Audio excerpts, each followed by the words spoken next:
Hello everyone, my name is Christopher Vecchio, currency analyst with Daily FX. Today is Tuesday, March 4th, 2014.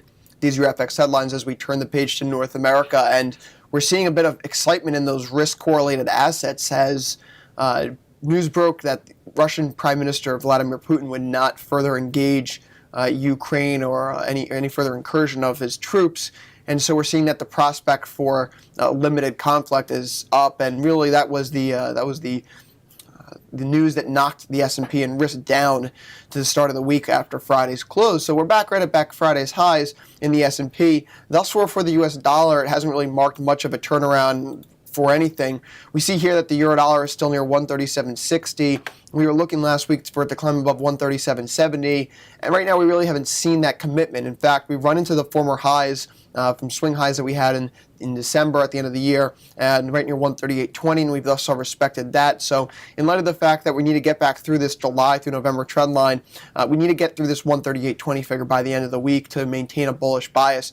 You know, if we want to scroll back on euro dollar, we could just talk about the monthly chart that's in play here. But right now, you know, with everything going on, it's better to keep the focus on the short term. When we look at dollar yen itself is rebounding as well, in line with, say, a broader S&P rebound. Regardless, what we're seeing here is that price remains below that February trend line. And so in context of the move, considering that we have broken out of this triangle lower, this rebound could be a decent selling opportunity. I'm still not comfortable long dollar yen until we're above 102.90, 95. Been saying that for a few weeks. I'm not comfortable short until we're below 100.75. This has been a range-bound market, not something I'm interested in. But if dollar yen stabilizing and euro dollar stabilizing, euro yen might have a chance to move higher. Euro yen is up off the lows by about 100 pips or so. We still need to get through that 140.85, 141.45 region.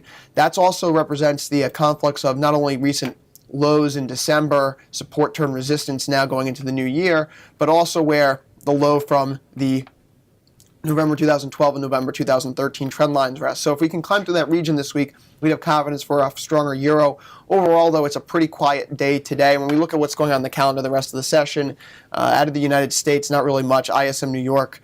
Tomorrow, we do have the Aussie GDP reading, and then for euro, we have those euro PMI readings. So that could help stir the euro as well. We are expected to see just a little bit of a overall continual improvement in the Eurozone growth picture. However, these being the final PMI prints, just showing that the gains have been sustained over the past few months.